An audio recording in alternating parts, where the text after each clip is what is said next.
이게 진짜 된다고? 처음에는 다들 반신반의했습니다. 중국 내륙 어느 깊은 산골 마을, 바람은 거칠고 도로는 울퉁불퉁, 아이들의 눈동자엔 늘 포기가 깃들어 있었죠. 마을 교사들은 말했습니다. 애들이 학교를 3년, 4년 다녀도 이름 하나 못 써요. 도대체 왜일까요? 중국 문해력 통계에서 빠져있는 곳, 바로 이런 소수민족 마을들이었습니다. 활동가 리우 샤오페이는 이곳에서 10년을 보냈습니다. 아이들을 가르치고 같이 놀고 때로는 밥도 해줬죠. 그런데도 여전히 문제는 해결되지 않았습니다. 교과서엔 글자가 가득한데 아이들은 그림만 봅니다. 눈이 지나가는 자리에 의미는 남지 않았습니다. 그러던 어느 날 리우는 문해력 관련 국제보고서를 보다가 한 문장에서 걸음을 멈춥니다. 대한민국의 문해율은 99.9%에 달한다. 도저히 이해가 되지 않았어요. 인구도 많고 한국어도 꽤나 어려워 보였는데 어떻게 이런 수치가 가능할까? 그 궁금증은 곧 한글이라는 문자 체계에 대한 집착으로 이어집니다. 검색창에 한글 구조, 한글 창제 원리를 넣는 순간 리우는 그 자리에서 얼어붙었습니다. 자음은 발음기관을 형상화했고 모음은 천지인의 철학을 반영했다. 글자의 철학, 소리와 형태의 직관적인 일치? 아이들에게도 이런 글자라면 혹시? 망설임은 길지 않았습니다. 그날 밤 그는 팀원들에게 메일을 보냅니다. 제목 한글 실험 시도할 가치가 있습니다. 며칠 뒤 작은 교실, 낡은 칠판 위에 쓰인 낯선 글자. 무, 아, 노, 이것만이라는 소리야. 이 모양을 떠올려봐. 아이들은 고개를 갸웃했지만 조금씩 흥미를 가지기 시작했어요. 내 이름도 써볼래요. 그리고 그날 메이라는 아이가 처음으로 자신의 이름을 한글로 또박또박 써내려갔을 때 리우는 말문이 막혔습니다. 그 눈동자에 처음으로 내가 나를 표현할 수 있다는 자각이 깃들어 있었거든요. 응.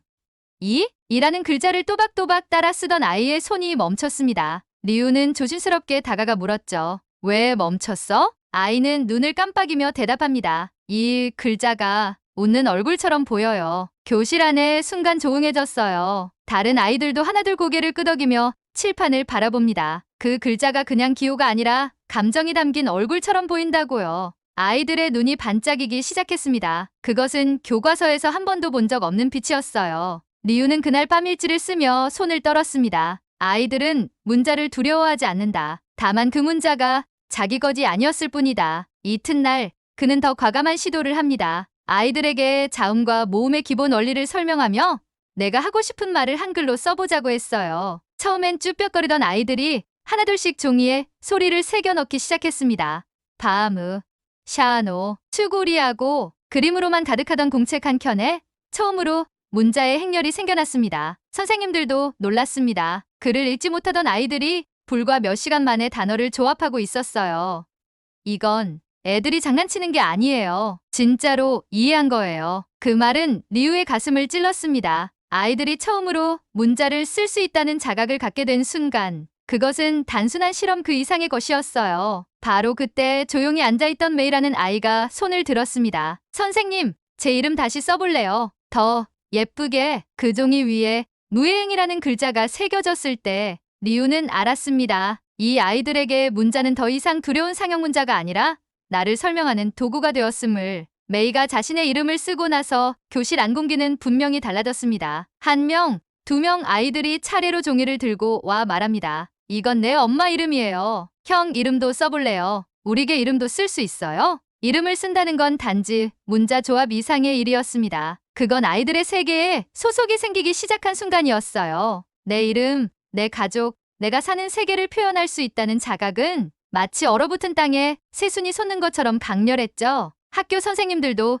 놀라기 시작했습니다. 같은 애들 맞아요?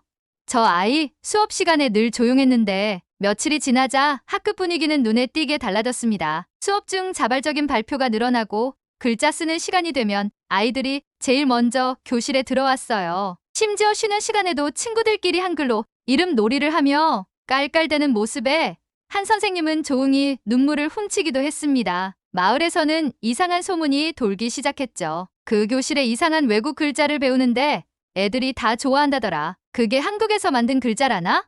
이상하게 잘 배운대. 설마 애들이 그 글자를 더 잘 배우는 건 아니겠지? 보수적인 어른들은 우려했지만 매일 밝아지는 아이들의 표정은 거짓이 아니었습니다. 리우 샤오페이는 늘 그렇듯 담담하게 일지를 씁니다. 아이들이 뭔가에 몰입한다는 건 학습의 가장 순수한 순간이다. 우리가 필요한 건 강제가 아닌 이해의 문을 여는 열쇠다. 그리고 그 열쇠가 어쩌면 사람을 위해 설계된 문자, 한글일지도 모른다는 생각은 그의 머릿속에서 점점 확신으로 자리 잡기 시작했어요. 리우 샤오페이는 자신도 모르게 웃고 있었습니다. 메이의 종이 그녀가 한글로 쓴 자신의 이름이 적힌 그 종이는 실험의 시작이자 조용한 혁명의 깃발이었죠. 몇 주 후 그는 소규모 워크숍을 엽니다. 초청된 대상은 인근 마을의 교사 7명. 흙먼지가 날리는 비포장 도로를 달려온 이들은 처음엔 반신반의했어요. 한국 글자?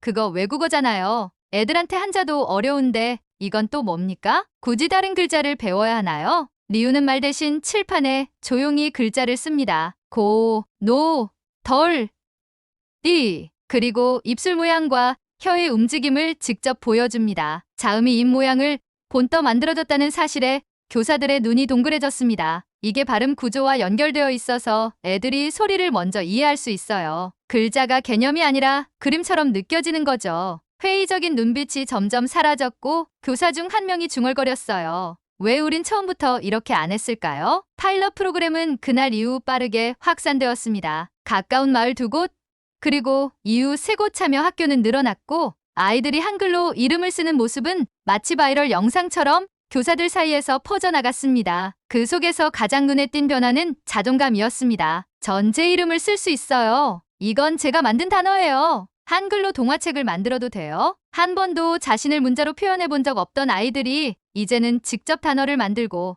짧은 문장을 구성하고 친구에게 편지를 쓰기 시작했습니다. 중국식 전통교육에선 보기 어려운 모습이었어요. 기억과 암기가 중심이던 교실이 놀이와 탐구의 공간으로 바뀌어가는 겁니다. 이제 교육청도 이 흐름을 무시할 수 없게 되었습니다. 정말 이게 효과가 있는 건가? 한글을 통해 한자 이해력이 좋아졌다는 보고도 있다는데 실험적 도입이라도 해봐야 하지 않겠나? 그러나 동시에 반대도 거셌습니다. 중국 아이들에게 한국 문자를 가르친다고? 정체성 문제는 어떻게 할 건가? 리우는 알고 있었습니다. 이건 혁명이 아니에요. 그냥 아이들을 위한 작은 실험입니다. 하지만 그닥고 조용한 실험이 점점 커다란 파문이 되어가고 있었죠. 3번째 마을 학교에서의 시연날, 리우는 칠판 앞에 서서 처음으로 긴장했습니다. 아이들의 눈빛은 기대보단 경계에 가까웠습니다. 하지만 그는 예전과 똑같이 조용히 한 글자를 적었습니다. 응아, 그리고 말했죠. 이건 아라고 읽어요. 놀랐을 때도 아플 때도 우릴 처음 부를 때도 아라고 해요. 지금부터 여러분 이름도 이 글자부터 시작해 볼 거예요. 교실은 조용했고 첫 번째 손을 든 아이는 5살 난 소녀였습니다. 제 이름은 아이롱이에요. 리우는 웃으며 글자를 써줬어요. 응, 아, 응, 이, 리, 오, 응. 이게 바로 너의 이름이야. 아이롱은 그 글자를 바라보다가 갑자기 입을 가리고 웃기 시작했습니다. 진짜 내 이름이다. 그 순간 수업 분위기는 한순간에 바뀌었어요. 글자가 아니라 나를 표현하는 소리의 퍼즐이라는 걸 아이들이 스스로 느낀 거죠. 이후 진행된 교사 대상 워크숍에선 더욱 인상적인 일이 있었습니다. 50대 후반의 장 선생님은 교실 한켠에 앉아 있다가 조용히 말했습니다. 나는 아이들 가르친 지 30년이 넘었는데 이렇게 밝은 눈빛은 처음이요. 근데 왜 우리가 한글을 쓰는 거죠?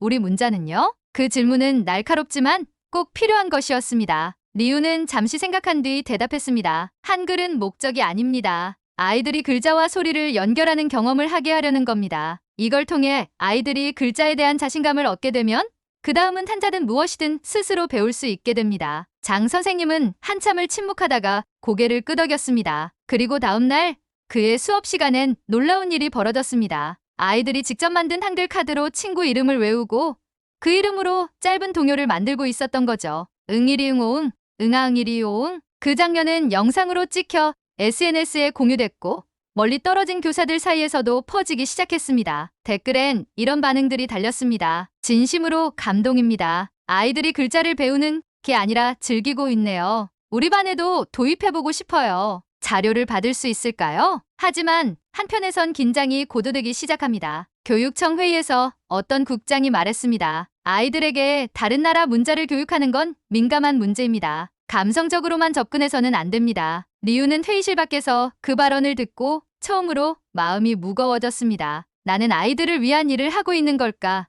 아니면 문제를 일으키고 있는 걸까? 해당 프로그램은 잠정 중단하겠습니다. 리우 샤오페이는 그 말을 들었을 때 무언가가 무너지는 소리를 들었습니다. 소수민족 학교들을 대상으로 한 한글 교육 실험이 정치적 이슈로 번지기 시작한 겁니다. 몇몇 언론은 이 실험을 문화 침투라고 표현했고 SNS에서는 중국 아이들이 한국 글자를 배우는 건 옳지 않다는 논란이 들끓기 시작했습니다. 리우 선생님, 우리 잘못된 거예요? 메이의 질문은 칠판보다 더 아프게 그의 가슴에 꽂혔습니다. 아니야, 메이야. 너희는 잘못한 게 하나도 없어. 하지만 그는 알고 있었습니다. 현장의 변화가 언제나 옳다고 받아들여지진 않는다는 걸. 교육청으로부터의 연락은 점점 더 까다로워졌고 실험에 참여했던 학교들은 외부 압력 속에서 혼란에 빠졌습니다. 몇몇 교장은 더 이상 자료 공유를 중단하겠다고 통보했고 한 선생님은 조용히 속삭였습니다. 우린 아이들만 보고 가르쳤는데 이게 이렇게까지 되다니.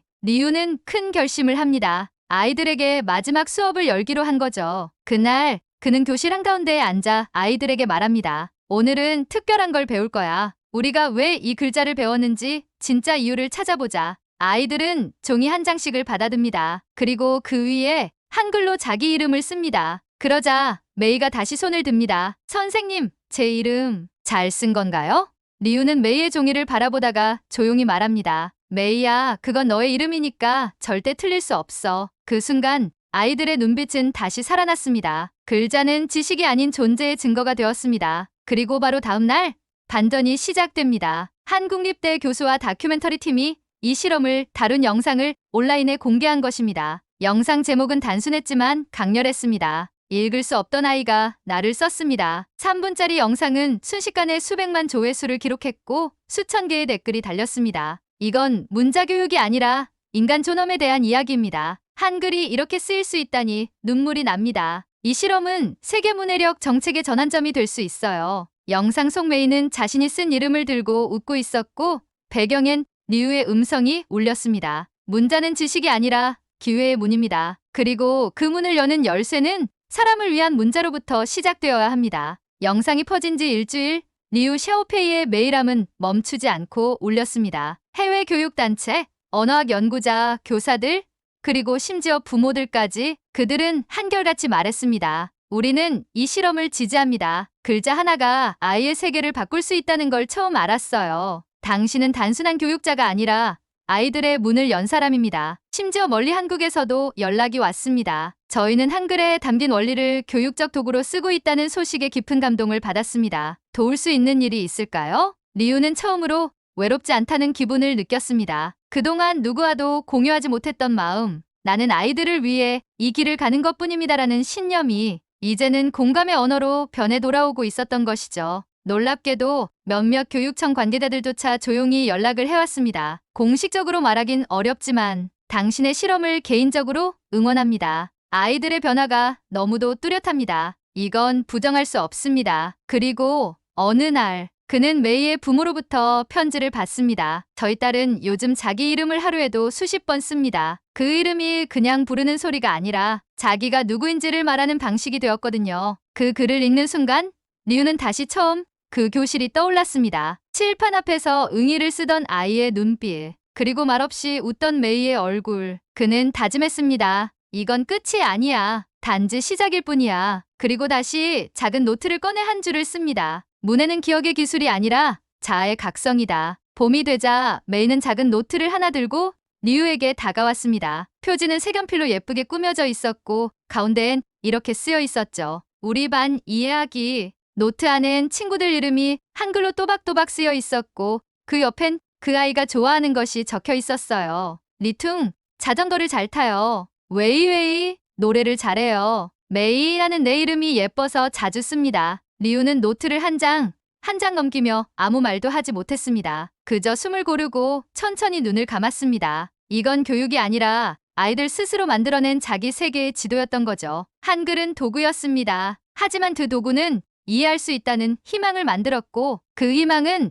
아이들의 손을 거쳐 표현하고 싶은 세계로 바뀌어가고 있었습니다. 그날 이후 아이들은 매일 아침 서로에게 편지를 썼습니다. 한글로 짧은 인사, 칭찬, 그리고 마음. 교실 한편엔 오늘의 한글 문장이라는 게시판이 생겼고 거기엔 이런 글도 붙었습니다. 내 친구는 웃을 때 눈이 반짝거려요. 나는 내 이름이 좋아요. 왜냐하면 내가 만든 글자니까요. 마을 사람들의 시선도 바뀌기 시작했습니다. 한 아버지는 말했습니다. 우리 애가 이름 쓰고 나서 자신감이 붙었어요. 자꾸 형한테도 가르쳐 주려고 하더라고요. 교육청에서도 조용히 연구 보고서를 수집하기 시작했고 한국립언어학연구소는 비문자 사회에서의 문자 적응 모델 사례로 이 실험을 주목하게 되었습니다. 리우는 다시 한번 깨달았습니다. 글자를 가르친 게 아니었다. 아이들에게 나를 표현할 수 있는 도구를 건넨 것이었다. 그 순간 그는 더 이상 실험이란 단어를 쓰지 않기로 마음먹었습니다. 이건 단순한 실험이 아니라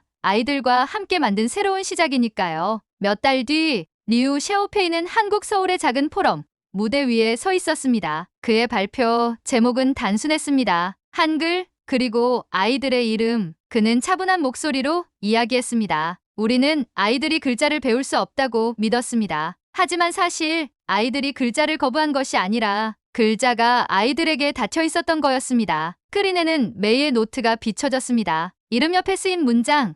나는 내 이름이 예뻐서 자주 씁니다. 관중석에선 조용한 탄성이 새어나왔고 누군가는 눈가를 훔쳤습니다. 리우는 이어 말했습니다. 한글은 사람을 위한 문자입니다. 복잡함보다 직관, 암기보다 이해. 이 문자는 아이들에게 글자 그 이상이었습니다. 그들에게 있어 한글은 내가 누군지 말할 수 있는 권리였어요. 그리고 고개를 숙이며 덧붙였습니다. 우리는 문해를 정보 습득의 수단으로만 여겼습니다. 하지만 저는 지금 문해란 존재를 증명하는 언어라고 믿습니다. 발표가 끝난 뒤 수많은 사람들이 그에게 다가왔습니다. 어떤 이는 말했습니다. 당신 이야기를 듣고 우리 아이에게 처음으로 손편지를 써보고 싶어졌어요. 한글의 철학이 이토록 사람을 향한 것이었다니 처음 알았습니다. 그리고 리우는 마지막 화면을 띄웁니다. 아이들이 직접 만든 우리 이름 도감, 수십 개의 이름, 각자의 글자, 그리고 함께 적힌 마음들. 나는 내가 좋아요. 나는 이름을 쓸 수 있어서 기분이 좋아요. 글자는 무서운 게 아니라 친구예요. 그는 미소를 지으며 말했습니다. 이건 어떤 혁명도 아닙니다. 그저 아이들이 자신을 만난 순간의 기록일 뿐이에요. 카메라는 그의 얼굴을 비추며 천천히 멀어집니다. 화면은 어둡게 전환되며 마지막 자막이 올라갑니다. 문자는 지식이 아니라 기회의 문이다. 그리고 그 문을 여는 열쇠는 사람을 위한 문자에서 시작된다. 감사합니다. 이 이야기가 마음에 드셨다면